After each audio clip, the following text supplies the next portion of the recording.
7s. Today we're looking at exercise 5F on expanding brackets on page 296 of your textbook.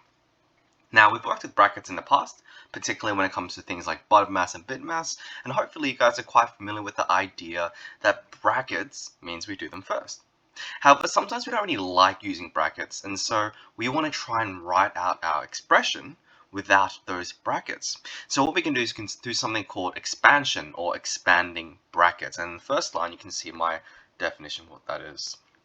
Expanding brackets means writing an equivalent expression, equivalent being a key word here, without brackets. So we're rewriting the same thing, just without those brackets.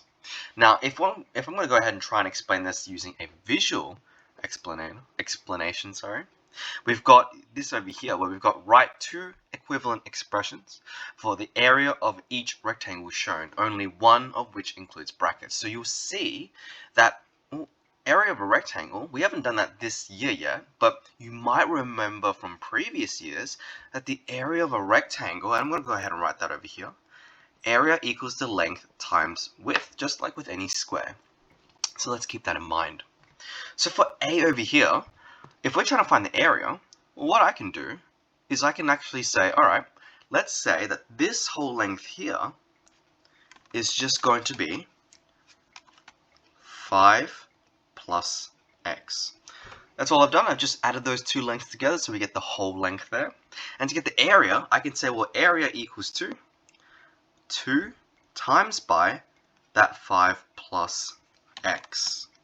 So all I've done is I've added those two lengths together, and I said, okay, to multiply them would be to find the area. So I multiply them, and I end up with 2 bracket 5 plus x. That is a way to write the area of that rectangle. However, there is another way. We can pick another way by not adding those first and adding them at the end. So what if I try to find the area of this rectangle first, and then find the area of this rectangle, and then add them together? Well, then we'd end up with the same thing because it's still both the area of a rectangle, but we've done it in a different way. So let's find the area of this first right-hand side rectangle over here. So I know that that width there is 2, isn't it? So I can say that the area equals 2 times by x. That would give me this area right here. But I need to add the rest of this area, don't I? So that's 2 times 5. And if I simplify that, we know that 2 times x we can rewrite as 2x. And we know that 2 times 5 we can rewrite as 10, so plus 10.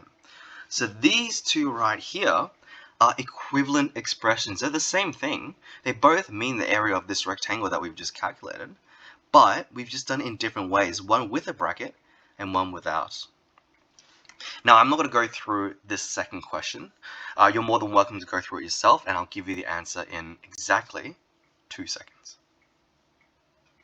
Sweet, so I'm assuming you guys have already paused the video and given it a go.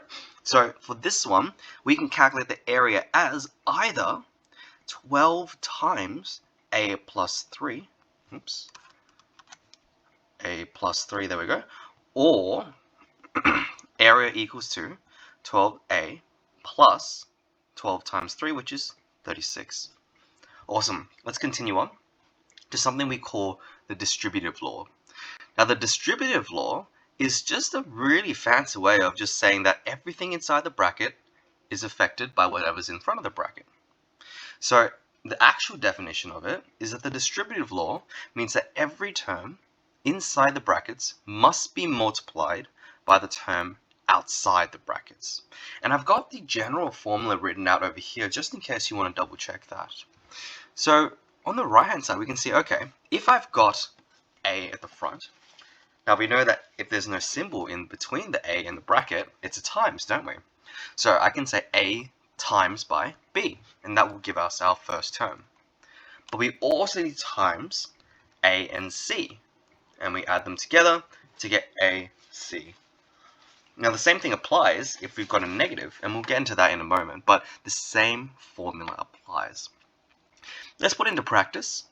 Now, before we do that, I just want to explain the way that I see it. It's kind of like there's a person in the front. And if there's a person in the front, and you're throwing something to the front row, imagine you're performing or whatever it is, you have to throw it to the back row as well. And it doesn't matter how many rows there are, you got to keep throwing to the back from the very beginning.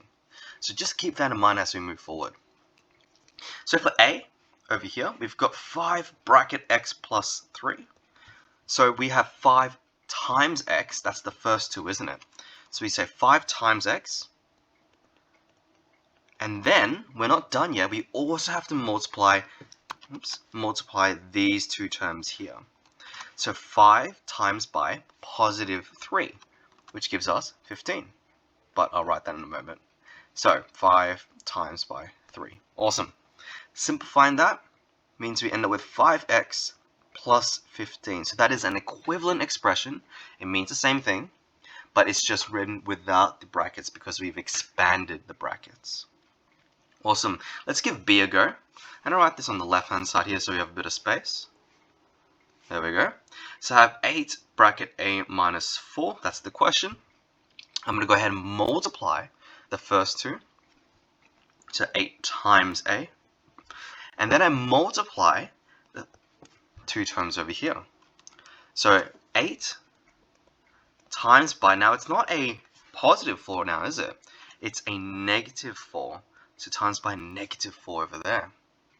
Simplifying that, I know 8 times A is 8A, of course. Now, negative 4 times by 8, or 8 times negative 4, same thing. Remember that 8 times 4 is 32, but because we have a negative, it becomes negative 32. So 8 bracket A minus 4, is the same as 8A minus 32. Awesome. Over here, same idea, but a little bit more complicated. So what I'm going to do is I'm going to multiply the first two, so what's in the first term inside the bracket and what's in front of the bracket. So 3 times by 5a.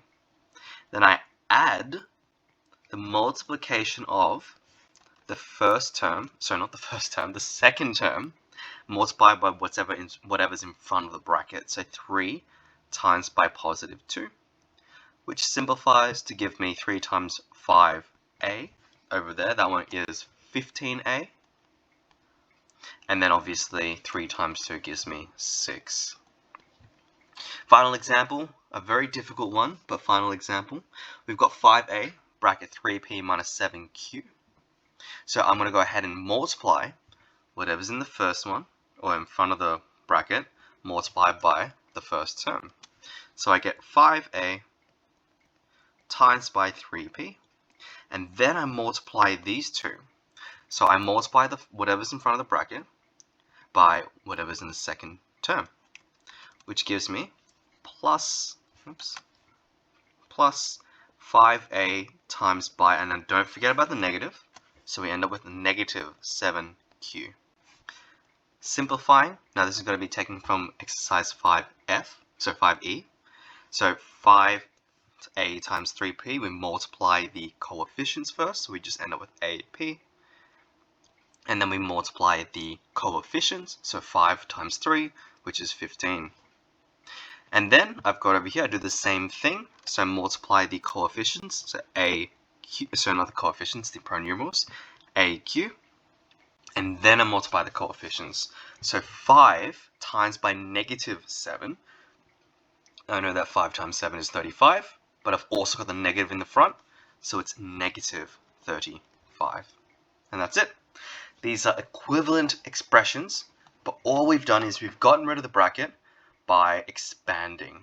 Okay, best of luck.